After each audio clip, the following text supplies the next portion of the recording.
ప్రేరేపించిన తలంపులు బట్టి నేను చేశాను అన్నవారు ఉన్నారా? అంటే చేయకూడనివి చేయటము, చూడకుండానివి చూడటము, మాట్లాడకుండాల్సినవి మాట్లాడటము, ఏదైతే చెయ్యొద్దు కానీ ఇది నా ప్రభావం కాదు, దేవుని ప్రభావం కాదు, నా మనసు కాదు, ఇది నాతోటి ఎవరో చేపించారు అన్నట్లయితే డిమానిక్ స్పిరిట్ యెజబెల్ అనే ఆత్మ కంట్రోల్ తీసుకుందండి.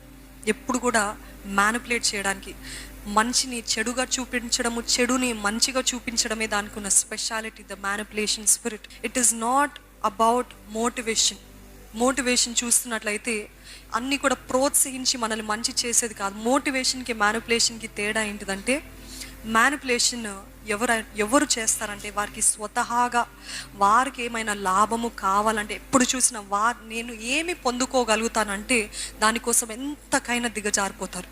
అటువంటి వారు under the spirit of manipulation, under the spirit of Jezebel. Motivation ఏంటి?